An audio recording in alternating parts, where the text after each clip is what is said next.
waepushe na madhambi, kwa sababu madhambi ndo ambaye inahatarisha uhusiano wa mja na Mola wake. Madhambi ndo ambaye inamweka mtu mbali na Mola wake.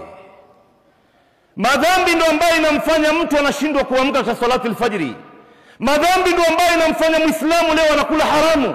Madhambi ndo ambaye inahatarisha radhi za Mola wako, na wewe unaendelea tu. Ndugu yangu, malaika wanakuombea Mungu, Mwenyezi Mungu akuweke mbali na madhambi ambayo unayafanya. Ndugu yangu, wewe ukijiona leo katika dunia hii kuna madhambi ambayo ulikuwa unayafanya kule nyuma, leo umeshawacha, umeshayakinai, wewe ni minal faizin, umefaulu ndugu yangu.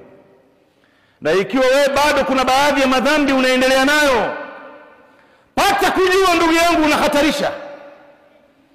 Haya madhambi walifanya watu kabla ya wewe, na mwisho wao ilikuwa nini? Waliangukia wapi? Wewe unaendelea tu ndugu zangu kuzihusisha katika mambo ya kusikiza mziki, unacheza kamari, unajihusisha na mambo ya riba, unaendelea na zina, unaendelea kuvuta bangi, unaendelea kutafuna miraa, unaendelea wewe katika mambo ambayo inamuudhi Mola wako. Unahatarisha ndugu yangu, na unachelewesha malaika wasikuombea dua, wasikuombea dua.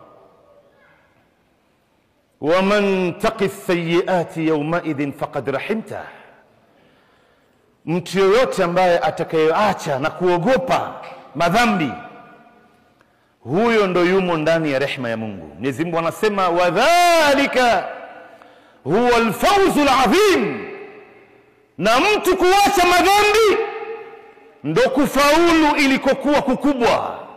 Usimuone mtu leo anafanya madhambi ukafikiri yuko ndani ya starehe. Ndugu yangu, unamuona kijana anakesha kwenye disco, anakesha kwenye miraa, anakesha kwenye zina, anakesha kwenye mziki na mengineo, ukafikiri kwamba huyu ndo ameipata dunia. Ndugu yangu, maasi inamtia mtu hofu, maasi inamzeesha mtu kabla wakati wake. Malaika leo wanakuombea kwa sababu wewe umetubia madhambi yako. Ndo mtu yoyote ambaye anayechelewesha tauba anachelewesha hizi khairi. Mtu yoyote ambaye anayechelewesha kufuata sheria ya Mungu anachelewesha khairi kubwa ambaye hamalatil arsh, malaika ambao wanaubeba arshi ya Mungu wanakuombea dua wewe. Sasa inshallah ndugu zangu, tutakwenda mbio mbio, naona wakati haitoniruhusu kuweza katika khutba moja kuelezea kila kitu, lakini nitagusa hapa na pale.